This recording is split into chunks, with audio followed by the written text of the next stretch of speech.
Hi everyone, my name is Perez. Today I'm going to be presenting on how to use the four-step problem shooting approach to help Superior Care Health Group troubleshoot their e-prescription system.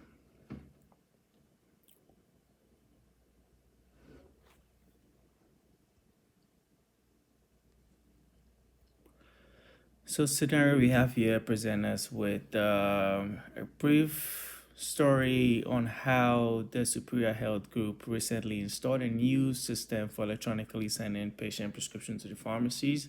However, recently it states that the system has been reporting some error messages, which has left the new office manager, Brandon Thomas, very worried on how to troubleshoot this process.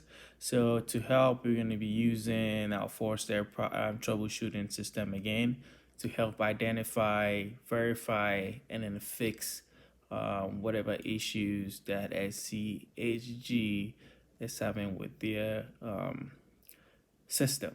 So the first step is the system malfunctions and system errors are identified.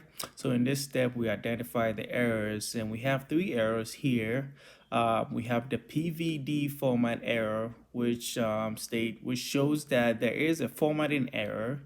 The second error is the PPROC error, which is a schedule error, which tells us that there is a scheduled drug error. That's why the prescription is not going through. And the third one was the formulary error. All right, so that moves us to step two. Step two, we're gonna list all possible causes based on our knowledge, our research, or maybe our prior experiences. The formatting error, we can tell that based on what the National Council of Prescription Drug um, recommends, that the identification message format or codes for all prescriptions for these electronic system should be the same from the doctor's side and the pharmacy side. So any tampering of these codes will flag the prescription as non-translatable, which probably is what has happened. The second error is a schedule error, though most likely there's a schedule one that has been ordered, and by law, the pharmacy will be unable to dispense that. Third error is a formulary error, which means that prescription has been deactivated or currently not on the pharmacy's formulary. So after we identify these errors, we're going to move to step three. So step three, we're going to ask ourselves some few questions. That is the software running on the current software update?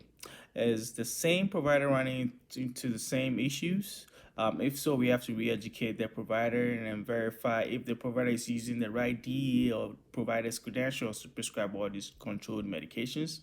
Or is it the same medication that keeps happening over and over? And we have to adjust that identification numbers and make sure it matches that of the pharmacy.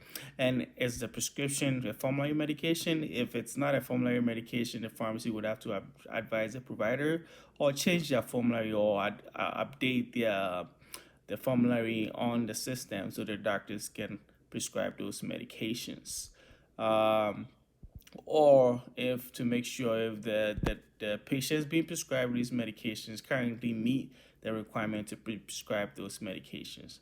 So once all these are in place, we want to ensure that the PVD format is corrected and all required fields are filled out by the provider with the correct codes. We want to ask the provider to resubmit the prescription once these errors are corrected. And we will provide the doctor with all the necessary formulary lists, prior authorization, and medical necessity to make sure there's no delay in patient therapy. These are the references that I use, the current course material, and one from the NCPDP script implementation recommendation that I found online. This concludes my briefing.